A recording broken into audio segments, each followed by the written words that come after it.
Quel week-end de football! Franchement, ce week-end, on a kiffé. Que ce soit Première Ligue, Liga. Bon, Liga, c'était un peu moyen, même si il y a eu des difficultés du côté du Real Madrid, donc ça m'a fait kiffer. Que ce soit même au niveau de la Serie A, de la Ligue 1, avec des gros résultats qui changent beaucoup de choses. Bref, on va voir ça dans cette vidéo, voir un petit peu ce qui a changé dans le football ce week-end. Footix parisien pour vibrer chaque jour. Les couleurs de Paris, c'est l'amour toujours. Actu déchaîné, prépare-toi au détour. PSG, c'est la vie, la passion, le parcours. Yo yo yo les petits frérots, Footix parisien, vous connaissez déjà, premier sur les news du Paris Saint-Germain. Si vous ne connaissez pas, c'est 1, 2, 3, 4 vidéos par jour pour parler du Paris Saint-Germain. Bref, passons à la vidéo et passons aux résultats de ce week-end. Commençons déjà par la Première Ligue. Qu'est-ce qui a changé au niveau du classement de la Première Ligue? Pas grand-chose malgré des résultats assez intéressants. Ça a changé un petit peu parce que déjà, le week-end a commencé avec une victoire d'Arsenal 4-0. Arsenal, il commence à vraiment à nous embêter. Arsenal, il va falloir qu'ils se calment. Les mecs, ils sont premiers de Ligue des Champions, premiers de Première Ligue. Ils ont pris encore plus de points d'avance parce qu'on va voir. Manchester City, c'est raté. Aston Villa, c'est raté.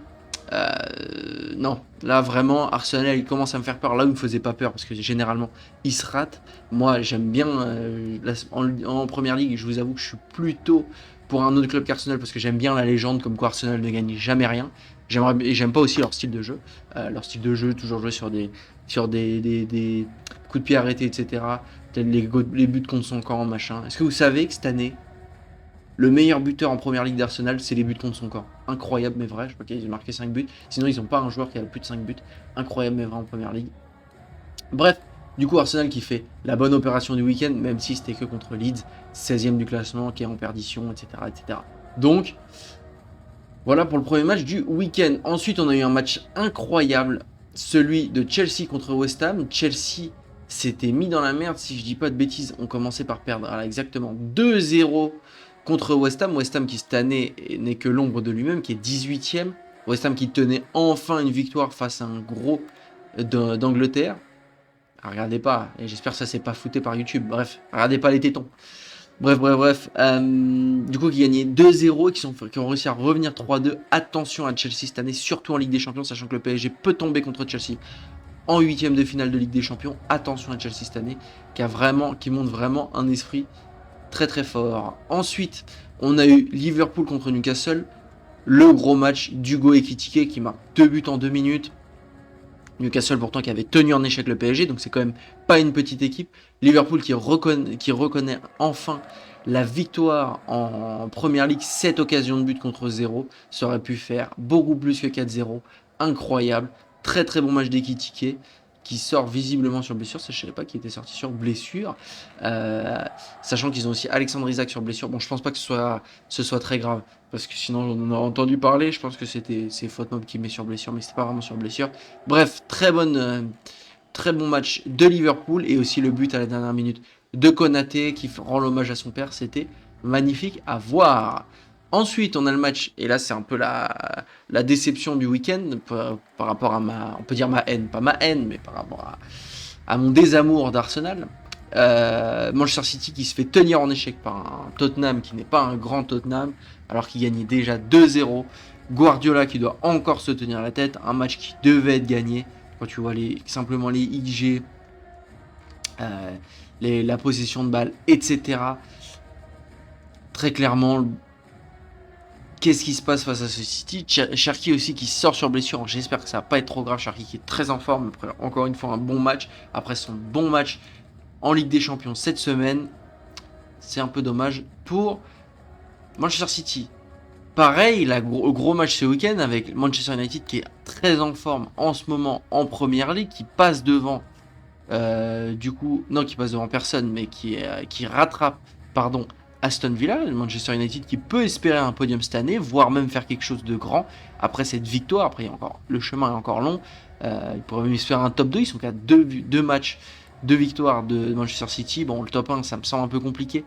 Mais Manchester United qui se permet de rêver, les fans des Red Devils qui permettent d'être encore dans le coup.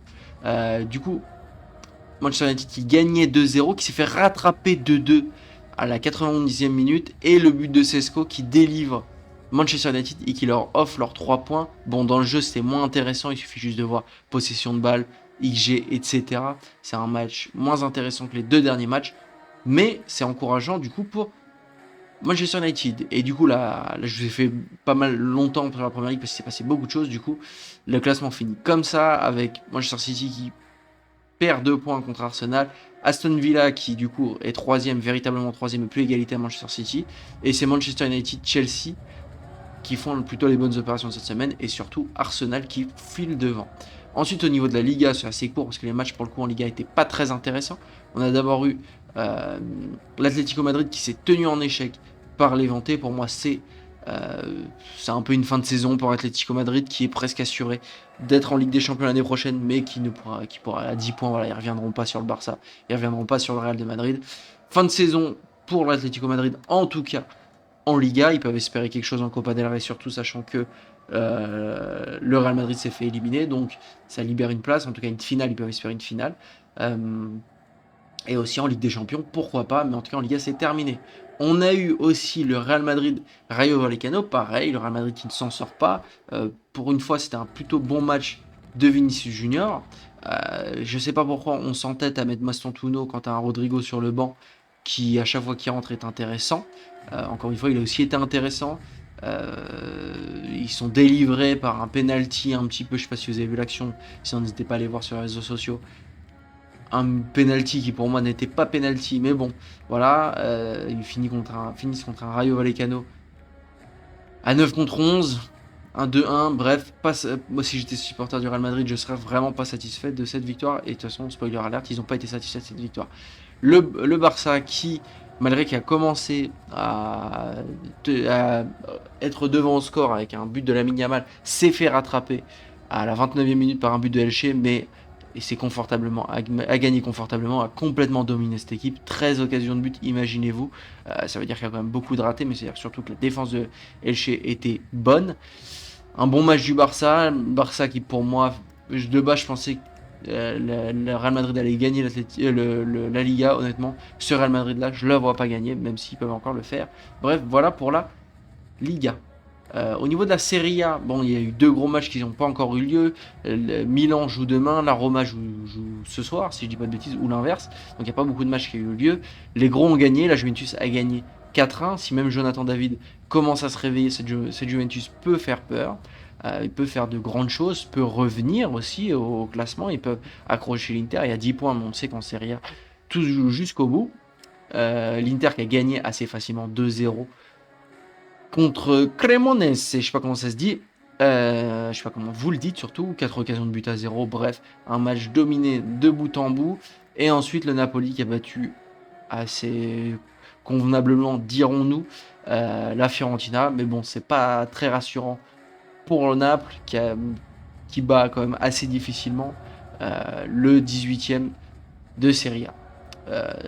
Donc voilà, aussi, donc du coup maintenant au niveau de la Bundesliga, on sait Bundesliga, je vous montre que le résultat du Bayern, que le résultat de Dortmund, parce que honnêtement je crois, on n'a aucun d'autre de ces clubs à gagner la Bundesliga, même si je pense que c'est le Bayern qui va gagner, même si le Bayern ce week-end, égalité, ils ont galéré contre Hambourg, contre Hambourg, Hambourg qui est pas non plus une grosse équipe, Bayern de Munich qui commence à réduire le rythme en Bundesliga. Il ne faut pas non plus croire, comme moi qui crois ça, qu'ils ont déjà gagné la Bundesliga, parce que derrière, tu as le Borussia Dortmund qui, un petit peu difficilement quand même, mais le fait, gagne ses matchs, et donc n'est plus qu'à 6 points du Bayern. Donc le Bayern n'a plus beaucoup de marge d'erreur, surtout qu'ils vont, je suppose que Dortmund ne va pas aller plus loin en Ligue des Champions que le Bayern de Munich.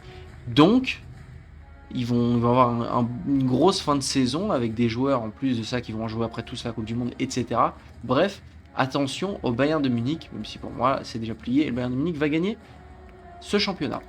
Au niveau de la Ligue 1, il s'est passé beaucoup de choses. Le Paris Saint-Germain a gardé sa première place, on l'a vu, grâce à une victoire contre Strasbourg. J'ai déjà fait un après-match là-dessus, n'hésitez pas à aller voir. Match compliqué, Strasbourg qui est une grande équipe, donc pour moi c'est pas non plus alarmant du côté du PSG, parce que vraiment ce Strasbourg là, je pense que c'était une des meilleures équipes de Ligue 1 qu'on a affronté cette année. Donc voilà. Mais du coup, attention, grosse performance du Mendes, etc. Bref, n'hésitez pas à aller voir l'après-match. La grosse mauvaise opération de ce week-end, c'est Marseille qui fait égalité. Pareil, à la dernière minute, qui s'effondre sur les derniers moments, sur les 10 dernières minutes du match, contre le Paris FC, contre le 14e du classement, qui était même 15e avant ce match, si je dis pas de bêtises. Ouais, exactement, qui était 15e avant ce match. Bon, égalité, complètement égalité. Ou 14e, bref, égalité avec Nantes. Marseille, du coup, qui risque la semaine prochaine de perdre sa 3e place, sachant que la semaine prochaine, il y a le Classico. Vous inquiétez pas, on va en parler cette semaine. Il y a le Classico. En plus de ça, il joue contre Rennes cette semaine en Coupe de France. Bref, ça va être une semaine compliquée pour Marseille qui peut carrément faire aucune victoire sur ces 4 matchs entre la défaite contre Bruges, pardon. L'égalité contre le Paris FC. Il faut qu'il gagne contre Rennes en Coupe de France parce que sinon là c'est vraiment en fin de saison. Et ensuite, il faut qu'il gagne contre le PSG pour se relancer en Ligue 1. Bref, ça va être des semaines compliquées contre Marseille. Et pour moi, la crise à Marseille n'est pas encore finie. Pareil, la bonne opération du week-end, même si pour le coup, ça commence à jouer de moins en moins bien et les matchs commencent à être de plus en plus difficiles. La bonne opération pour Lens qui a gagné 1-0 contre le Havre. Pareil, le Havre qui n'est pas du tout en forme. Je vous ai dit Paris FC égalité avec Nantes. Qu'est-ce que je raconte avec le Havre avant ce match. Exactement. C'est ça que je voulais dire. Bref, du coup, le Havre qui non plus n'est pas du tout en forme. Je pense que Lens ne va pas tenir jusqu'au bout. C'est peut-être l'espoir pour Marseille. Et la grosse équipe du moment en Ligue 1, bon, il y a le PSG, je crois qu'ils sont à 6 victoires de suite, mais Lyon aussi. Lyon qui bat Lille, match très important. Bon, c'était un match que Lille a plutôt dominé, c'est pas le meilleur Lille depuis le début de saison. C'est bon, pardon. Le Lyon peut se permettre de rêver, surtout là où ils en étaient. Il faut savoir que à ce stade-là, l'année dernière, c'était beaucoup plus compliqué que où ils en sont maintenant. Lyon qui peut se permettre de rêver à la Ligue des Champions, qui ne sont pas allés en Ligue des Champions depuis maintenant 2020, par contre c'était depuis leur demi-finale en 2020. Donc voilà, Lyon qui se permet de rêver. Voilà tout ce qui s'est passé un petit peu cette semaine dans tous les matchs du week-end. N'hésitez pas à liker, partager et commenter pour me dire un petit peu ce que vous pensez de la vidéo, ça me fait super plaisir. Merci à tous d'ailleurs des 70 abonnés, c'est énorme pour moi. Merci à tous, ciao ciao les gars.